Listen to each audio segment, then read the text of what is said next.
Bonjour, je vous souhaite la bienvenue sur TV Android avec le Samsung Galaxy S6 Edge.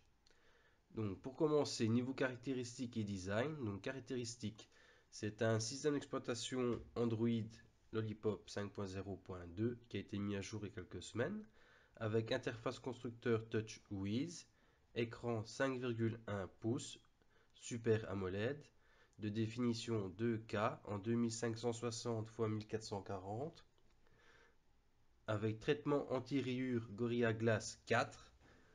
Pour le CPU, donc c'est un Samsung Exynos 7420, architecture Big Little, donc c'est-à-dire 4 fois Cortex A53 à 1,5 GHz pour les tâches les plus petites et 4 fois Cortex A57 à 2,1 GHz pour les tâches les plus lourdes.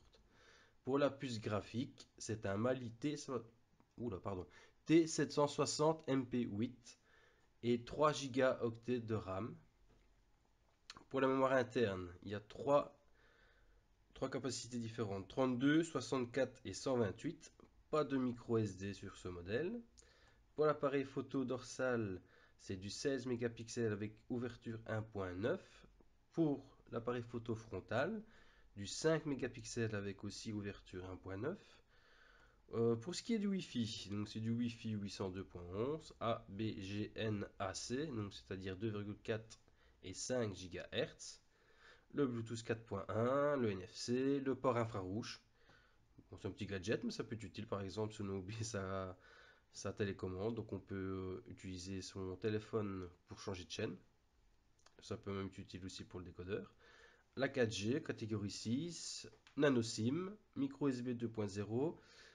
La batterie de 2600 mAh, qui est un peu plus grosse que le S6. Le S6 est 2550, si je ne me trompe pas. Pour les dimensions, du 142,1 x 70,1 x 7 mm. Pour le poids, du 132 grammes, plutôt léger. Et les couleurs, du blanc, du noir, du vert et du doré. Je pense qu'ici, pour le Edge, le vert a été remplacé. Enfin, le bleu plutôt pour le S6 a été remplacé par du vert pour le S6 Edge. Bon, c'est selon les goûts. Niveau design, donc on retrouve un cadre métallique. Si j'arrive à faire le zoom. Voilà. Donc un cadre métallique qui est plus fin sur cette partie, dû à l'écran incurvé. Donc la même chose ici au-dessus avec le port infrarouge, le lecteur nano SIM, le volume, prise jack, USB, micro et les haut-parleurs. Donc pour l'arrière, un dos en verre qui marque énormément. Comme on peut le voir, on a à peine le dos dessus, ça fait plein de taches. Sinon c'est très joli. Donc l'appareil photo ici. Là on retrouve le flash et le lecteur, enfin le capteur plutôt, pour les pulsations. Pour la prise en main, contrairement à ce que j'aurais pu penser, surtout avec l'écran qui est incurvé, sincèrement moi je ne le trouve pas très agréable en main. Les bords sont assez tranchants, je trouve, ici à cet endroit. C'est fort pointu ici. J'essaie de montrer un peu mieux l'écran. Voilà, ici à cet endroit-là. Donc quand on le tient, enfin, je sais pas, ça donne une impression de quelque chose de tranchant quand même. Enfin, c'est pas très agréable à mon goût. Non, peut-être que d'autres utilisateurs n'ont pas ça, mais moi qui ai l'habitude avec un Meizu ou même un G3 comme j'ai eu avant, je le trouve pas très agréable en main. Bon, à quoi servent les bords incurvés?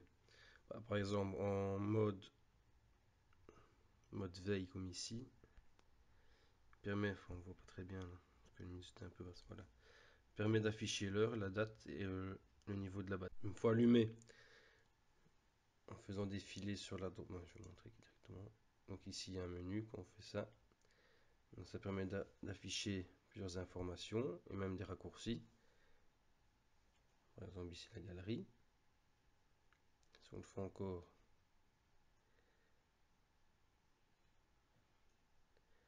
de nouveau des raccourcis. Non, on peut ajouter ce qu'on veut un petit peu. Et ici la météo par exemple.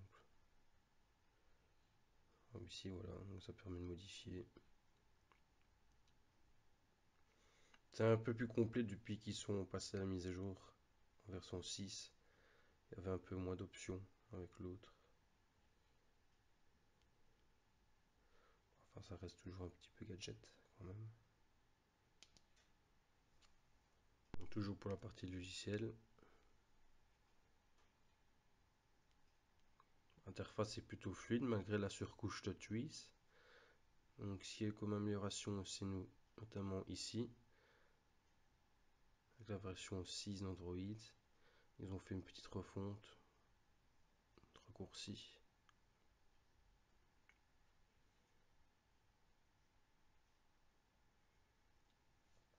Alors, il y a des raccourcis rapides, on va dire, qui sont directement ici, qui évitent d'aller justement rechercher dans le menu qui est très long.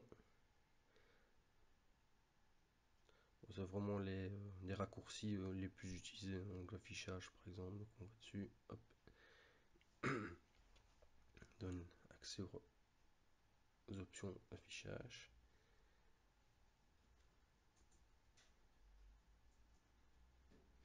Pareil pour les thèmes, je sais pas si on a ici, non, c'est par défaut. On peut rajouter donc, le Wi-Fi, le Bluetooth, mode hors ligne, point d'accès. Bon, ça, il n'y a rien de spécial.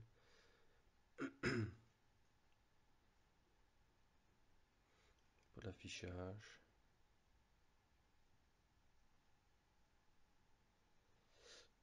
Pour l'affichage, si je me trompe pas, il y a même une application, je pense qu'on peut ajouter par la suite. Si je me trompe pas, ça doit s'appeler. Attendez. Donc c'est Activity Launcher. Normalement, ça permet de modifier. Enfin, ça permet d'accéder au réglage des couleurs et corriger justement les couleurs. Bon, maintenant, ça va tester. Je sais pas si c'est si efficace que ça.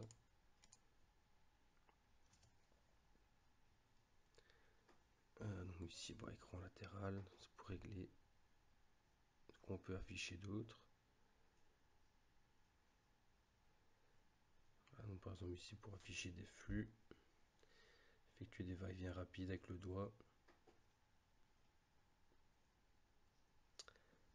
Fonction avancée, par exemple. Voilà, c'est des lancements rapides d'appareils photo, tout ce qui est gestuel.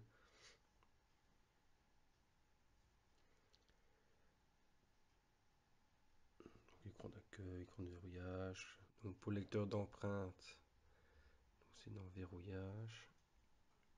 Donc mode de déverrouillage empreinte. Empreinte, c'est une demande à code PIN, mais normalement on peut rajouter plusieurs empreintes. Comme ici moi. Donc tout simple. Son doigt. Et hop, c'est déverrouillé.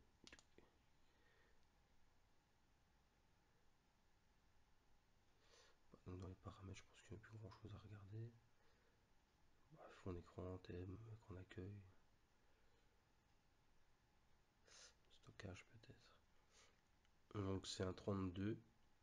Donc pas moyen de mettre de micro SD dedans.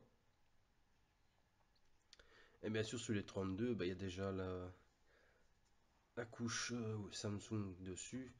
Et je pense que ça fait 4 ou 5, voire même 6 Go je crois. Donc ça en moins des 32 Go. Enfin c'est moins pire que le S7. Le S7 c'est carrément 8 Go en moins. Donc celui qui fait beaucoup de vidéos ou de photos, c'est peut-être mieux qu'il aille sur une version 64 qu'une 32.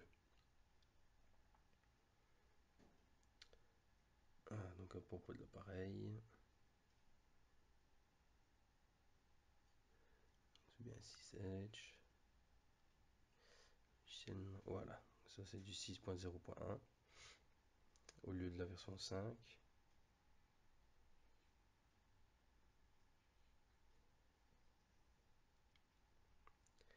Ah, niveau appareil photo,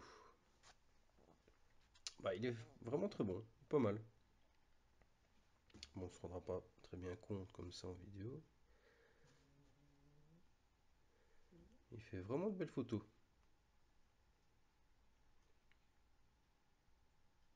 C'est de montrer ce que j'ai fait une photo ou deux. C'est de le montrer.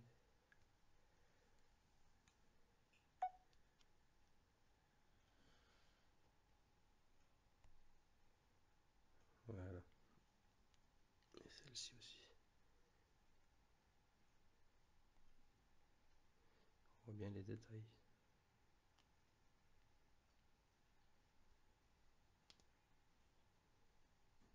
Donc le capteur, c'est vraiment le même que celui du Galaxy S6. Il n'y a vraiment rien qui change par rapport à ces deux téléphones. Si ce n'est vraiment que l'écran incurvé de chaque côté. Et la batterie, si je ne me trompe pas, ici une 2600, sur le S6 c'est une 2550. Il n'y a vraiment rien du tout qui change. Exactement le même téléphone, juste l'écran incurvé. Mais bon, il coûte quand même 100 euros de plus juste pour l'écran incurvé. Donc si on achète ce téléphone, c'est vraiment parce que bah, c'est pour le design uniquement. Bon, c'est un peu ce que ma femme a fait d'ailleurs. Elle l'a acheté uniquement parce qu'elle le trouvait beau, quoi. Bah, c'est vrai il est pas laid, hein, c'est pas ça, mais un petit peu cher, je trouve quand même.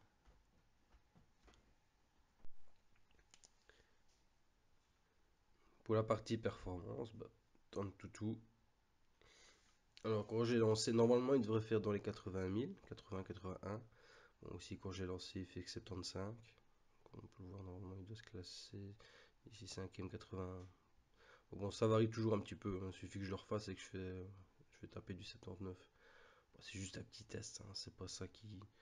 Ça ne montre pas grand chose à part bon, peut-être les performances en jeu uniquement.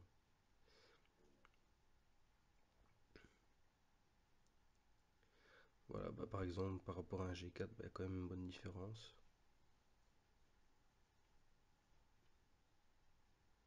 Un téléphone très fluide. Malgré l'écran 2K, sincèrement, il est très fluide. Aucun souci jusque-là. Bon, bah alors, que penser de ce téléphone? Bah, il est radicalement différent des autres smartphones, ça c'est certain. Jusqu'à maintenant, il n'y a encore aucun téléphone avec des écrans comme ça incurvés de chaque côté. Alors, comme je disais, il est vendu à peu près 100 euros plus cher que le S6. Donc à voir, bah, vraiment, c'est vraiment l'acheter que pour le design uniquement. Maintenant, bon, c'est vrai que c'est quand même assez innovant, il y a moyen de faire certaines choses avec. À voir si c'est vraiment utile.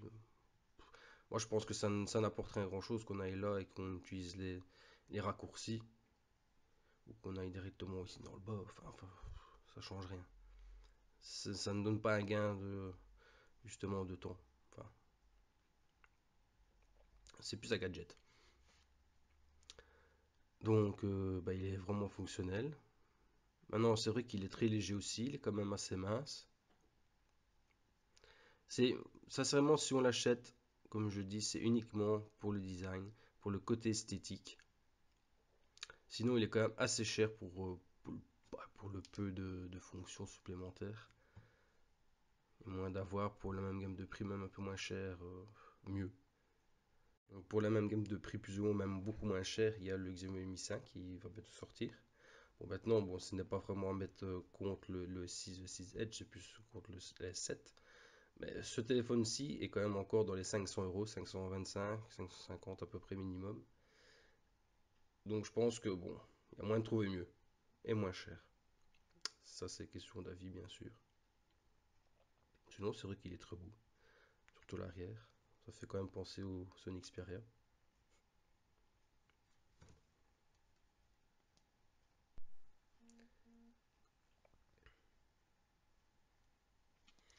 Voilà, donc ce téléphone reste quand même différent par rapport aux autres gammes.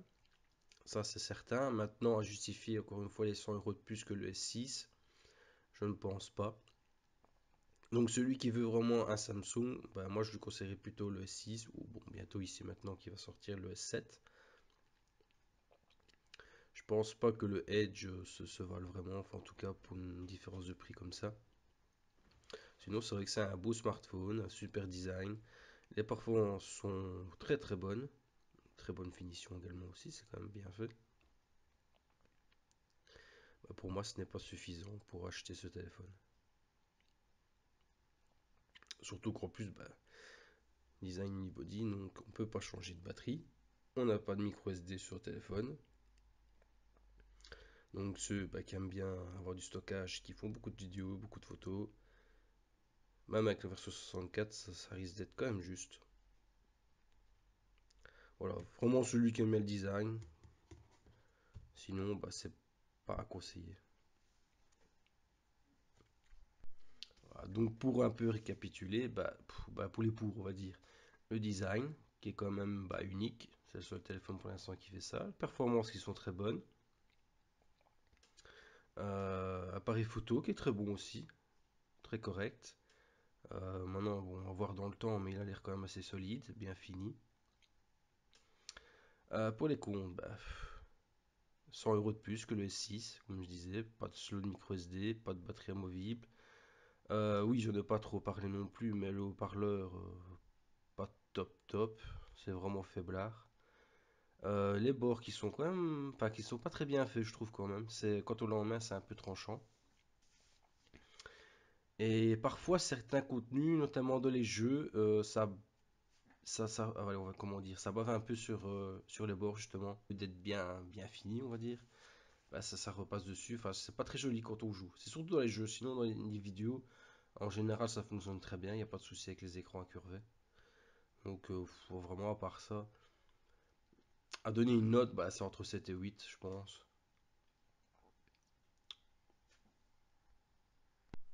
Voilà, bah, ça c'était la petite vidéo sur le Galaxy S6 Edge. Je m'excuse aussi pour la voix parce que j'ai un gros rhume, comme on a pu l'entendre. Voilà, donc je vous donne rendez-vous normalement fin de semaine pour un petit test express du S7 Edge et d'autres vidéos qui vont suivre sur d'autres téléphones, enfin d'autres smartphones et tablettes. Au revoir!